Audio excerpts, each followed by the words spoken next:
sector investment into Ghana. You are the chief promoters of Ghana's commercial interests to the respective countries to which you are going. Ghana is on very good and cordial terms with all the countries to which you have been posted. Your role is to deepen these even further, as well as explore other areas of effective cooperation. The team pledged to deliver.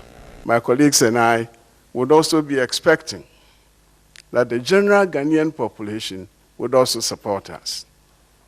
And that support, to a certain extent,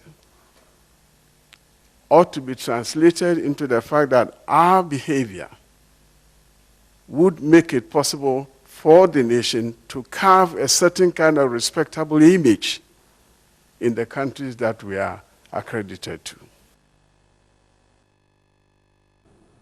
Today is June 3, exactly 2 years after water and fire claimed the lives of over 100 people here in Ghana. Today, 10-year-old Enoch Oware is still struggling to walk 2 years after being paralyzed by the June 3 twin disaster. Enoch and his mother are without a place of abode. Authorities claim lessons were learned and measures were put in place. But what about the welfare of the victims? A report by Sarah Parko. 10-year-old Enoch Oware and his mother are still struggling to live a normal life 2 years after the June 3 disaster that claimed many lives. Enoch got paralyzed after he suffered first-degree burns. According to the mother, Regina Enima, Enoch is better in his current condition, though he has nightmares. The family has no place of abode. His mother is engaged in petty trading at the same spot of the disaster. She tells us no authority has supported them in any way except for donations from TV3 and some philanthropists. TV3 for so mo boy, NGO food boy, and amount for the kakran so a boy. But the National Disaster Management Organization disagrees. An official of NADMO, Richard Amoyate, said the biggest relief the organization could afford was rescuing them. He has, however, recommended a comprehensive insurance package by companies to cater for persons affected by disasters. If we have rescued somebody who was drowning, we have rescued somebody who was on fire, and the person is saying they didn't get any relief from NADMO, then I don't know what they're talking about. Most of the time, people look at relief in terms of blankets, rice, but your life is more precious than the blanket will give you. The Director of Public Relations at the Ghana Fire Service, Prince Billy Anaglate, says the service has embarked on structuring after the incident. According to him, their major challenge is the refusal of the oil marketing companies to bring their staff for training on how to identify dangers in their line of work. Apart from Goel company, where they sent all their staff to the fire service training school to be trained, most of the oil marketing companies are yet even to bring their people for training.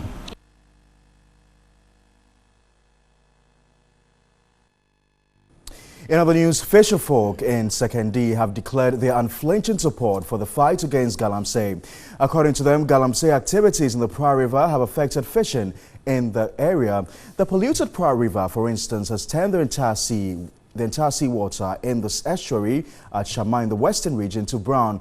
What we have in the studio afternoon to help us understand the issues, Mr. Walanyo Aheto, Dr. Dennis Walanyo Aheto, who's a director for the Center for Coastal Management, University of Cape Coast, together with Dr. George Dapa. He's the marine biologist responsible for fisheries governance on the project. Good afternoon to you, gentlemen, and thanks for joining us in studio. I'll start off with you, Mr. Aheto. How would you describe the current happenings on the coastal belt of Ghana?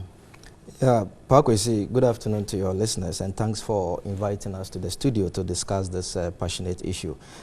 As a matter of fact, we should be able to put this into context to say that what is happening on the Pra River is very appalling, and I think it's high time that we do something about it as a country.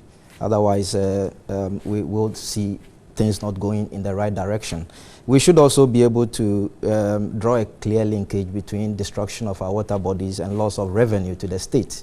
And I think this is what would then send a clear message to us all as Ghanaians that what is going on is not just impacting on the fisheries, but also the livelihoods and the risk, health risk implications to the general population in this country. Mr. Dopa, I'm wondering if we have safe eating fish when you consider the kind of dangerous chemicals that have been employed in fishing. Well, thank you, Pakwesi, and good afternoon to your listeners as well. Certainly, everything that you do has both positive and negative repercussions. But when you take fish that has been killed using a chemical or a chemical reagent, then certainly the answer is no. But again, we should also put this in a greater context in that some of the London beaches are actually practicing clean fishing without resorting to this dynamites and chemical reagents and the rest of it. But the bottom line really is that anyone that is employing the use of these chemical reagents in fishing is actually causing a great harm to the populace of Ghana, and that is a big injustice which should not be allowed to continue. Now, Mr. Haito, when you listen to the reports emanating from the ground, it's clear there's some sort of division among the fisher folk over the issues affecting the sector. Now, moving forward, how can we tackle the illegal fishing practices? Yeah, there are ways that this can be done. Obviously, this the way forward has to depends on what is really happening. You know, within the estuarine environment, which is a convergence between the river and the marine, and what then happens is that the fishery from the marine space are able to then develop. But I think the way forward is to really have a broader stakeholder consultation between government and the local fishers to look at this issue.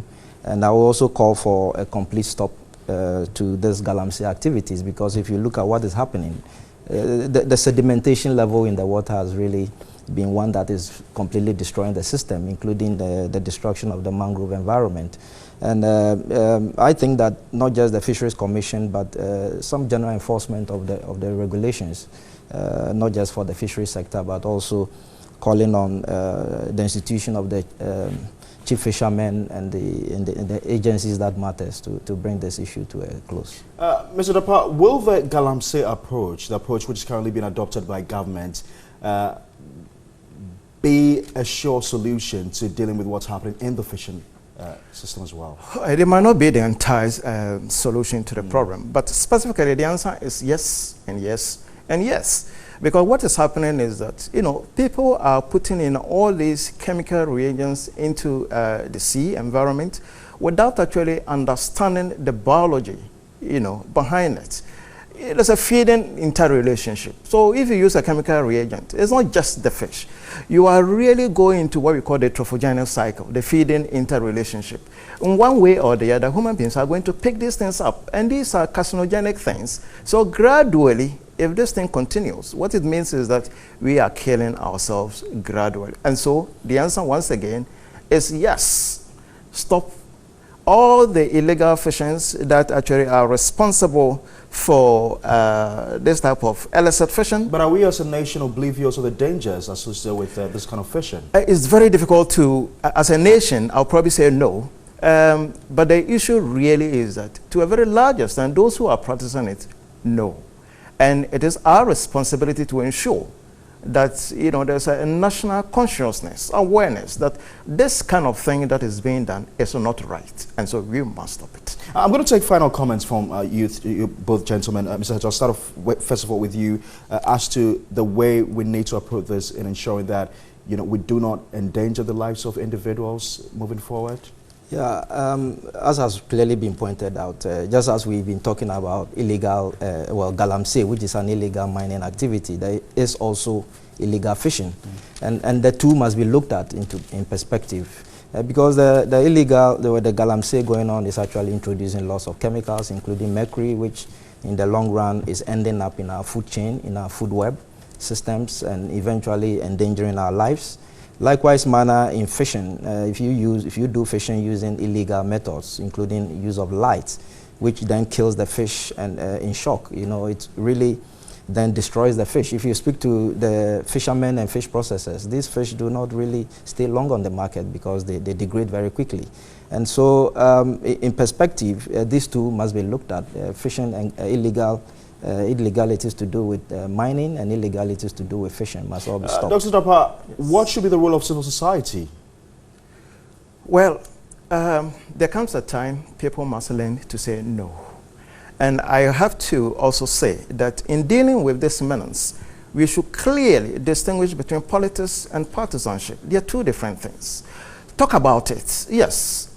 Assemble the facts and the figures. Let everybody be involved without taking entrenched positions. That is what is wrong. So civil society must rise up and say no to the fishing methods. And the agents for change, must also be up and doing. They should not be afraid to call a spade and put things in the right perspective. I've got to say a big thank you to you, gentlemen. Dr. Dennis Wolanyo-Heto is the director in charge of the Center for Coastal Management, University of Cape Coast, together with Dr. George Dapa, who's a marine biologist responsible for fisheries governance on the project. Thank you very much, gentlemen, for your time, and good to have you in the studio. So we continue with other stories, and the Association of Magistrates and Judges have rejected claims that the High Court judge who was robbed over the weekend in Kumasi has neglected his post and left the region. The president of the association, Justice Victor Ofoe, insists Justice Senyo Ahmed Deha is on a week's leave to reorganize himself and return to work. The Kumasi High Court judge was burgled. Several gadgets, including laptop and undisclosed sum of money, was stolen. Justice Senyo Ahmed Deha, after the robbery, reportedly packed his luggage and other property and left the Ashanti region to safety, stressing he felt insecure. The president of the Association of Magistrates and Judges Ghana, Justice Victor Ofoe, said the Judicial Service and the association are in constant touch with him. He disclosed Justice Senyo Ahmed Deha is on a week's leave. I've spoken to him myself, and he's in a week's time going back to continue work. Hopefully by that time, whatever is there to do to the bungalow will have been done. A letter written to the Chief Justice and cited by TV3 dated April 7 suggests that after the Delta Force issue, efforts are being made to ensure maximum security for the courts as well as judges. The president of the Association of Magistrates and Judges was hopeful when the Judicial Council is constituted, the issue of insecurity will be handled. We have a police representative on the Judicial Council, and he will be in the position to advise on what needs to be done in respect of this security aspect of the judges and magistrates. We also have certain positions we've taken insofar as our contribution will be when the discussions at the council commences. There are about 300 magistrates and judges nationwide.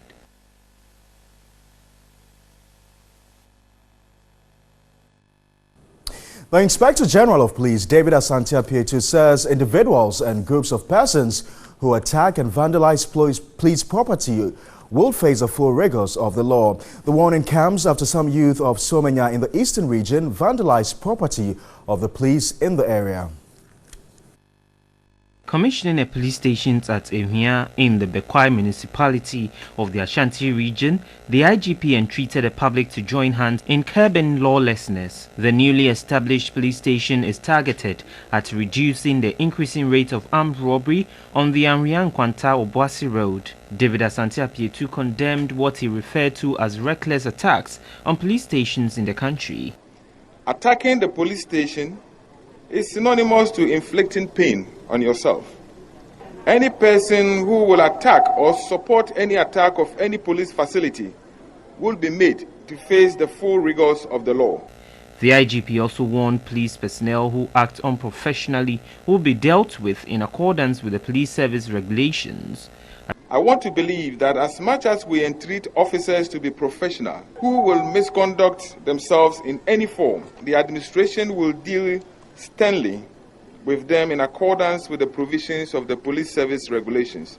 2012, CI 76. Ashanti Regional Police Commander DCOP Ken Yeboah stressed on the importance of increasing police presence in every community and called for public support to fight crime. Sole sponsor of the Ahmia Police Station, Derek Dansu-Efriye, said individual and corporate assistance in infrastructural development will make the work of the police more efficient. He said it is time the country started thinking of establishing one police station in each village to enhance security.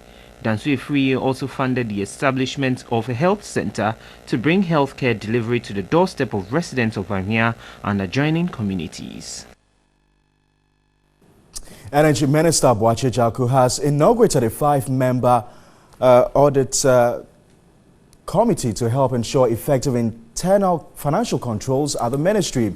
The Public Financial Management Act 2016 provides for the establishment of an audit committee in all government institutions. The Audit Committee is expected to, among other things, prepare an annual statement showing the status of implementation of any recommendation contained in the Auditor General's report. Generally, audit committees serve as a link in the communication network between internal and external auditors and administrative management. The general duties of audit committee include the overall scope of audit, results of audit, and internal financial controls. Chairman of the committee, Benjamin Ajete, said it would ensure the ministry does not spend beyond its budget for the year. The audit committee, as it's been established currently, will make sure that those recommendations are really implemented. Management will be held accountable to make sure that we prevent some of these slippages over the years. The 5-member internal audit committee includes Energy Minister Boakye Jaku, Chief Director of the Energy Ministry, Professor Thomas Akabza, and Benjamin Ajete, representative of the Institute of Internal Auditors. The others are Patience Austin, representing the Internal Audit Agency, and another representative of ICA Ghana, Augustine Ado. Let's go to the Volta region now, where conflict between Nkonya and Alavanyo has adversely affected smooth teaching and learning at the only senior high school at Nkonya. The school, which had an initial population of 2,000 students, has reduced to 332 students. The Nkonya Senior High School was established in 1964 through the chiefs and some prominent personalities of the area, with Fabian Opoku, a native, as the first headmaster. A year after its establishment, the school was absorbed into the public system. Its establishment attracted students across the country as a result of academic strides. The school, which had a population of 2,000, has reduced to 332 as a result of Nkonya-Alavanyo conflict. Classrooms and dormitories are empty without students following low enrollment. Authorities and stakeholders have blamed the situation on the continuous clashes between the warring factions and urged government to act fast. Imagine Nkosek Basic School pupils choosing other senior high schools after benefiting from all facilities in Nkosek. Something needed to be done about this too. Following the absence of students to occupy the available structures, a new administration block complex, auditorium, and a kitchen, as well as an additional girls' dormitory and the GET fund have stalled.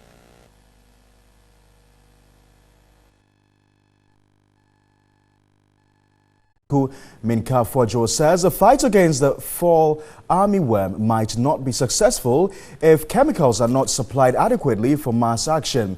Minka Fojo says the slow arrival of chemicals is inappropriate. My colleague Eva Tiwuka reports. The nationwide emergency-free chemicals distribution to the fall armyworm has started. The northern region received 780 litres, while the upper west region also had 240 litres. Other places in the Savannah zone are yet to receive their consignment. The pest have now spread to all 10 regions this year, with 5,000 hectares ahead of the major planting season. The Upper West Regional Director of the Ministry of Food and Agriculture, Kweku Menka, is unhappy with the fight against the fall armyworms. As a country, the pest is ravaging and chemicals are being delivered in bits and pieces. So you give the pest even opportunity to mutate and adapt to the chemical. It is an action that requires all-out action at one time. He is baffled. The pests could not be controlled when they attacked in 2016. Over 1,000 hectares of crop farms were destroyed.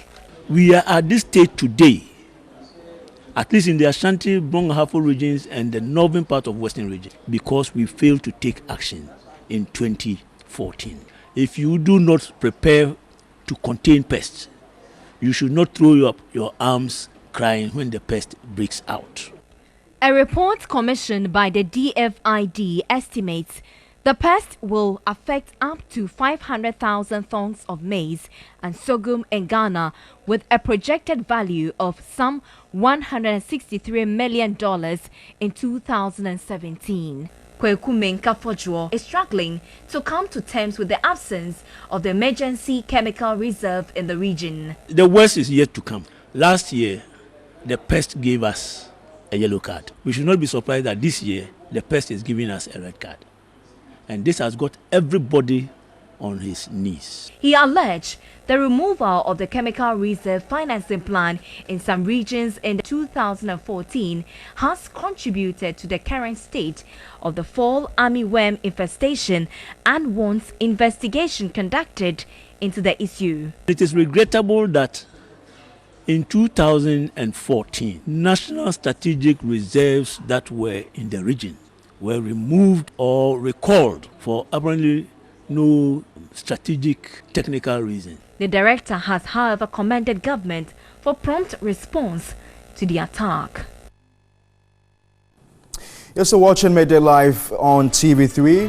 When we return, we'll take you to the Gambia, where 6 people have been seriously wounded after supporters of ex-President Yahya Jammeh clashed with regional forces deployed in the wake of post-election crisis earlier this year.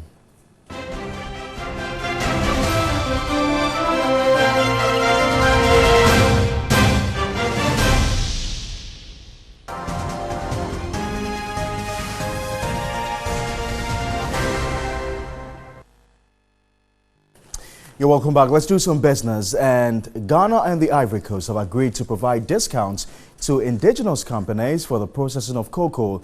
The two countries reached this accord at the closing ceremony of a 2-day workshop on improving cocoa production in Accra.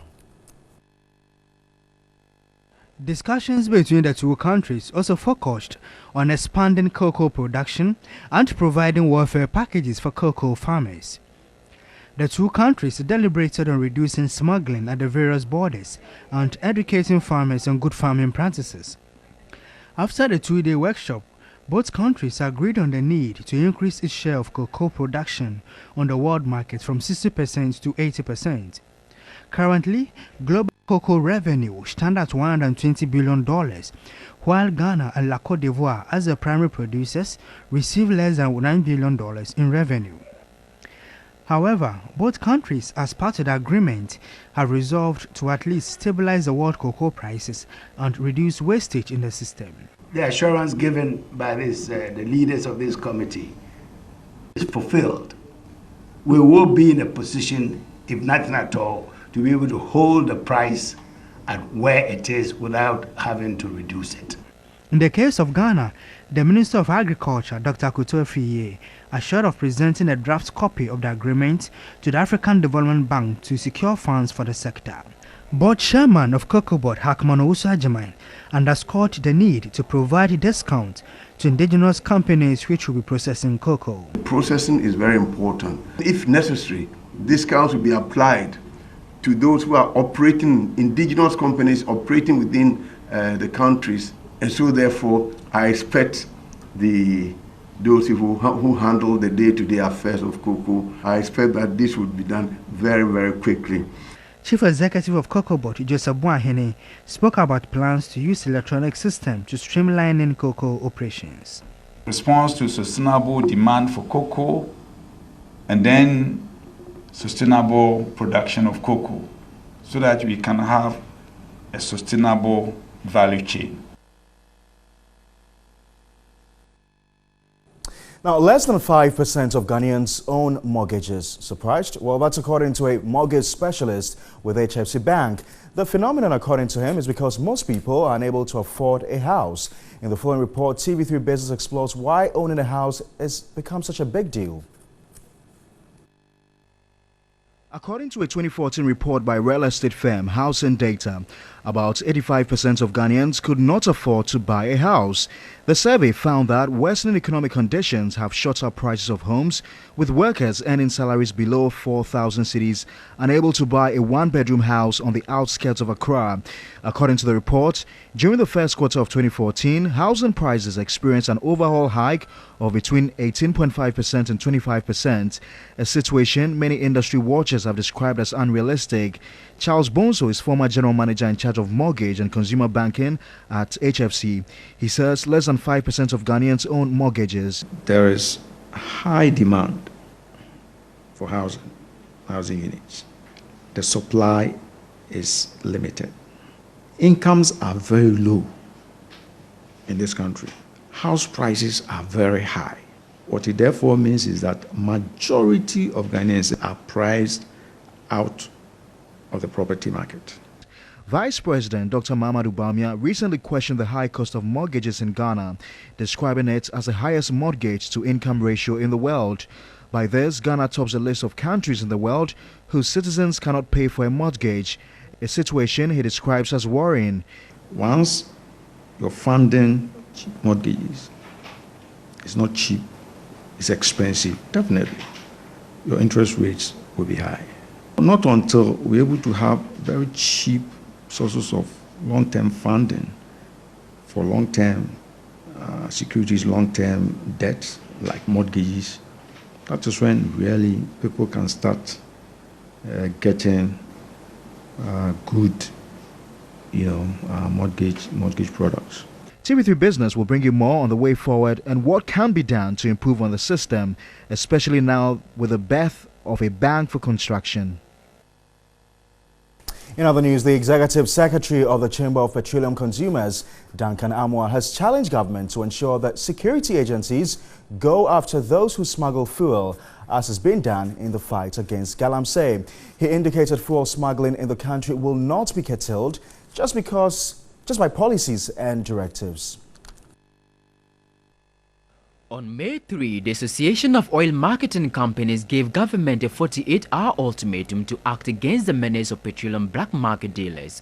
Cabinet on May 17 directed that all petroleum products meant for export from Ghana onto the Sahelian market be channeled through the bulk oil storage and distribution company at this APD in Accra. Boss will then transport it to East Borga Depot, where the BDCs will then pick up the product for delivery to the final destination. Ghana loses an estimated 2 billion cedis in taxes from such dumping. Managing Director of Boss Alfred Obing Boateng has stated the new directive, when well implemented, will lead to a reversal of such losses down to the tune of about 1.8 billion cedis. However, National Petroleum Authority had estimated the losses at 850 million cedis. Executive Secretary of the Chamber of Petroleum Consumers, Duncan Amwa, has indicated that measure alone was inadequate. Where some of these faceless criminals, I should call them, could be apprehended, it's a serious national security issue, and we are not exactly enthused about the issue of this policy is coming to resolve that the people who have committed these crimes are human beings. Go after them. Some refunds be made back to the state. Export phenomenon, that is a problem. But activities of people who evade taxes using the unapproved routes as the seaports, where vessels come to dock and in the name of discharging heavy fuel oil end up pumping products into the system untested. A policy analyst with Integrated Social Development Center, Dr. Steve Mantia, welcomed the directive from Cabinet. with a view to tighten up things and to prevent unnecessary leakages, either by way of revenue or abuses on the part of public officials. We also know that there's been a very big shake-up within customs, all with a view of identifying leakages and abuses of public office for private gain. He hinted ISODEC will monitor and evaluate the implementation of the directive in order to ascertain whether it is achieving the set objective of clamping down on the dumping of petroleum. That's all for business. We'll take a short break. When we return, we've got the very latest in the world of sports, business, plus international news. I beg your pardon.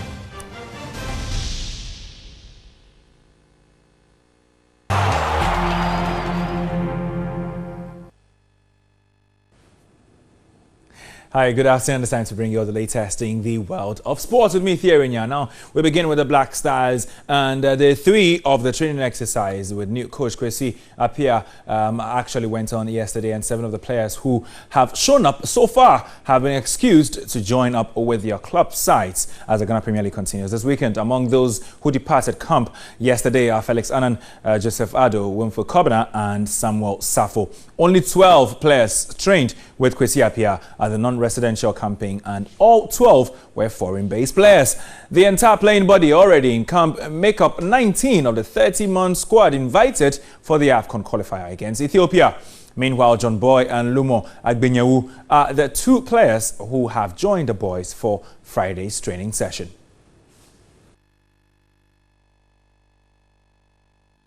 And then straight off to the UEFA Champions League, there will be a renewal of an old European rivalry between Real Madrid and Juventus. It is also a repeat of the UEFA Champions League final between the 2 giants way back in 1998.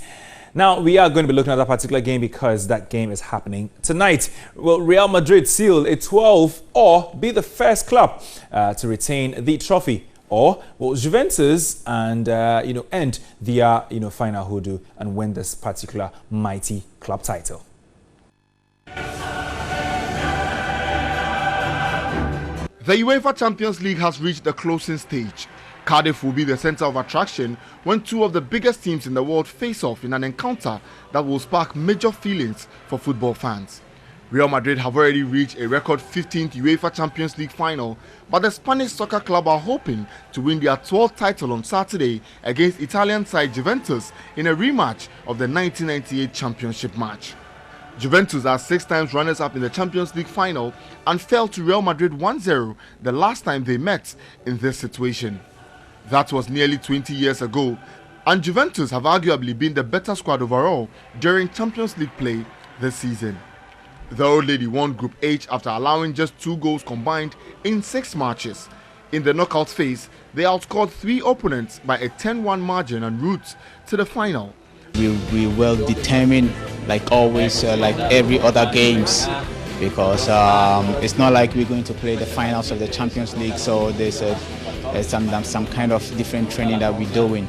We are always ready, like the games that we play in the Champions League and the league that we've been playing. Monaco were the only opponents to score against them in the semi-finals. Real Madrid obviously have an advantage with championship experience, but the team were not nearly as impressive in finishing as runners-up in Group F behind Borussia Dortmund. Offensively, they were a force to be reckoned with in the knockout phase, scoring twice as many goals or more than their opponents in all 3 games. Real Madrid continued to own Atletico in the semi-finals with a 4-2 victory, including a 3-0 in the first leg. Real edged Atletico Madrid in the penalty shootout to win last year's title. And Real Madrid have their 10th title. It is all to play for both sides. Juventus can win a 3rd, Real Madrid can win a 12th. Will Allegri be second time lucky, or will the Lightning strike the second time for Real Madrid? Time will tell. All right, so that is it with the UEFA Champions League. Meanwhile, ex-Ghana internationals Samuel Osekufo and Black Stars assistant coach Ibrahim Tanko, who both played their club football in Germany, and also remember they've won the UEFA Champions League, have shared their views with TV3's Dorabedu Champong on the possible outcome of the Cardiff final. My heart, honestly, goes to Juventus. Why? In the first place, Kojo Asamoah is there. Secondly, I want Buffon to win it because how many times they have played in the final? And the football world, don't get me wrong, football world doesn't want Real Madrid to win because how many teams want Real Madrid to make the record? And how many Barcelona fans, Chelsea fans, this team want Real Madrid to make a record? It's a very exciting thing.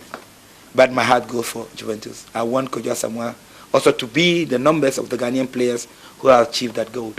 It's going to be tough, but I think Juve this year are very tough, so I'll go for Juve. I don't want to predict, but I think at the end of the game, Juventus will be the winners.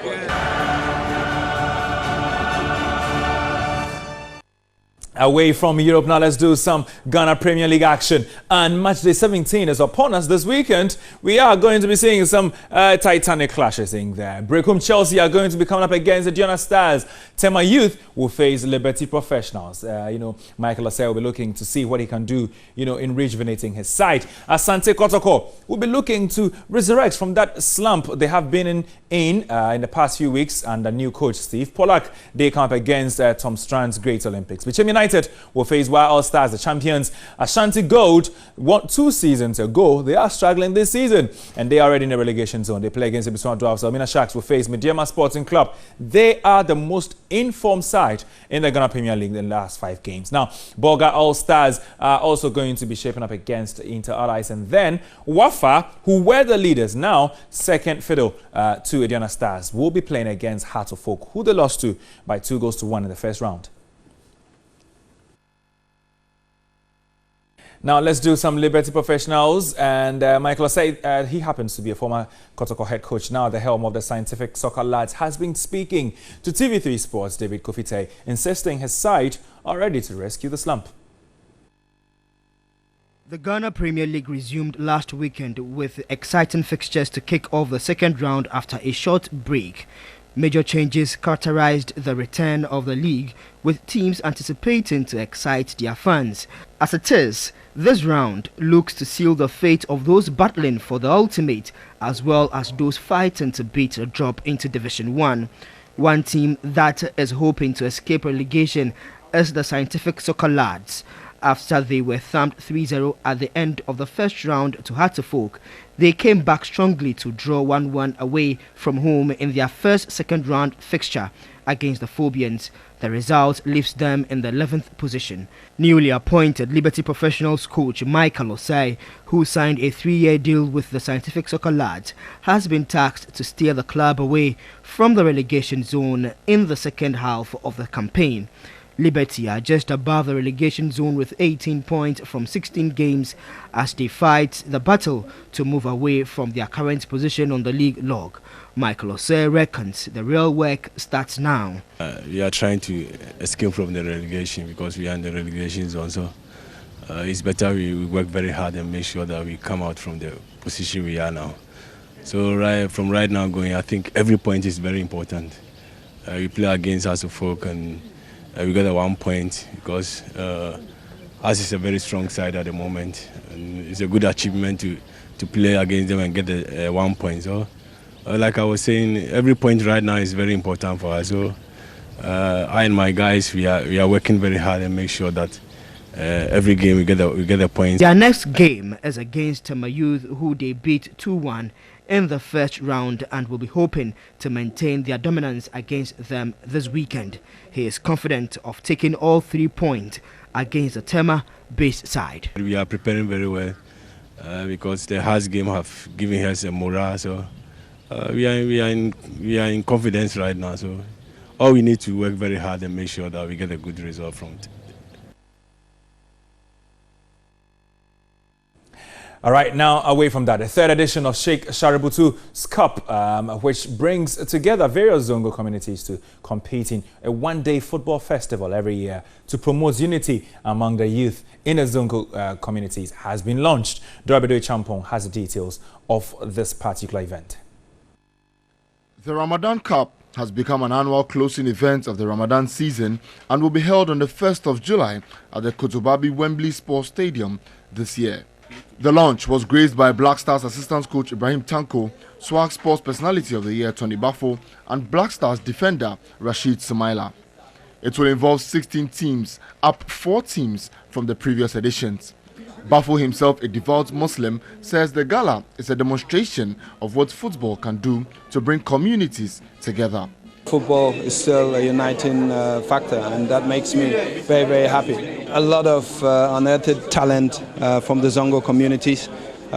Great players have come out from there, and I still believe that more great players will come out of there. Black Stars defender Rashid Samaila, who was nurtured and learnt his first football kicks from the Zongo neighborhood, donated a trophy and medals to be awarded to the winning teams.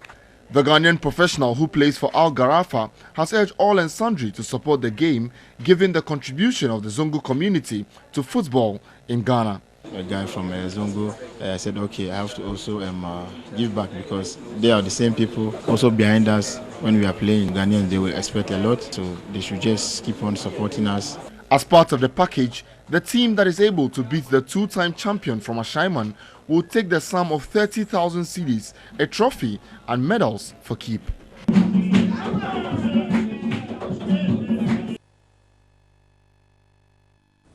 All right, so that's exactly where we bring an end to this sports bulletin right here on TV3. My name is Thierry Nyan. We'll bring you some more sports news later with Anako Jafre on News 360. It's right about time that I hand over to Pakwisi Asare for some more news.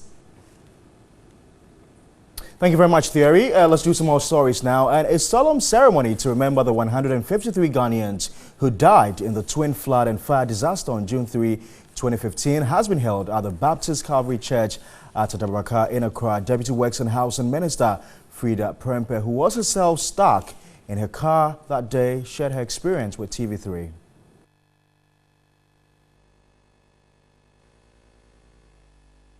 It was a terrible experience. I had gone to VIP to send some things to my constituency, humble servant as usual. We got to the VIP lunch around 5 p.m. By then it had started drizzling. But just about 10-15 minutes later, it started raining heavily. So I was caught up in my car waiting for the rains to subside. But I realized it wasn't going to subside. So I asked my driver to move the car so that we could come and park here at the Gulf filling station. I insisted, but for once he said, man, no, let's park here. I insisted that the Gulf filling station was more spacious. We are getting trapped here, so move the car. When he finally obliged and was about to move the car, God saved me by grace. All the VIP buses that had been parked by the wall from nowhere decided to move from the wall and block my car. So then I couldn't move. If I had moved, I would have come straight to park at the filling station here. Then the water started coming into the car. We were getting drowned in the car up to the window level in Nissan Patrol, a big car. I started gasping for breath. That was where I called my sister that I'm in the situation where I don't even know whether I'll come out of it or not. So call my husband, call my family members, and let's see what they can also do to help us. But my driver was brave. He broke his side of the mirror and started, shouting for help. So some of the drivers around the VIP filling station, those who could swim, came to my rescue, pulled me out of the car, and how I managed to get to the 3rd floor of the VIP lounge, only God knows.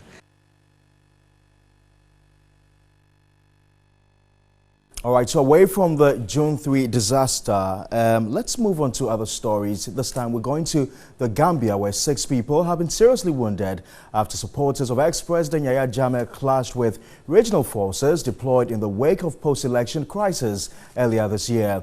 Well, according to local media sources, of the 6 injured persons that were in critical condition at the Edward Francis Hospital, regional forces were deployed under the orders of the Economic Community of West African States to oust long-serving Jammeh after he backtracked on his decision to step down after surprisingly losing elections to coalition candidate at the time, Adama Barrow. Let's get live now to the Gambia. Mustafa Carr is the president of the Debate Gambia Association. He's been monitoring developments there. Mustafa, thank you very much for your time. First of all, give us an idea of what really led to these clashes.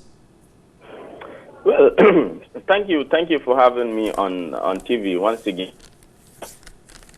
To the 22 years of President Jammeh's rule in the Gambia. As you know, Kanilai, where the protests are happening, is his home base, which means that they enjoyed a lot of privileges, including free electricity, free water.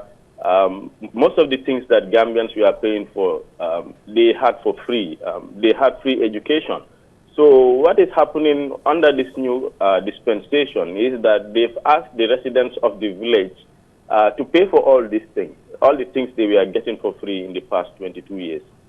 So this has actually provoked a lot of dissatisfaction in the village and in the surrounding communities. And the other thing that the protesters are talking about is that there is a lot of presence of international forces in the area, and they are not happy about that. But we can understand the presence of these forces there because they are there to secure the area, given that there were a lot of weapons that were stored there by the former president, and given the fact that it's also at a very strategic location. It actually is in the border between the Gambia and Senegal, southern Senegal, where you also have separatist forces fighting against the Senegalese government.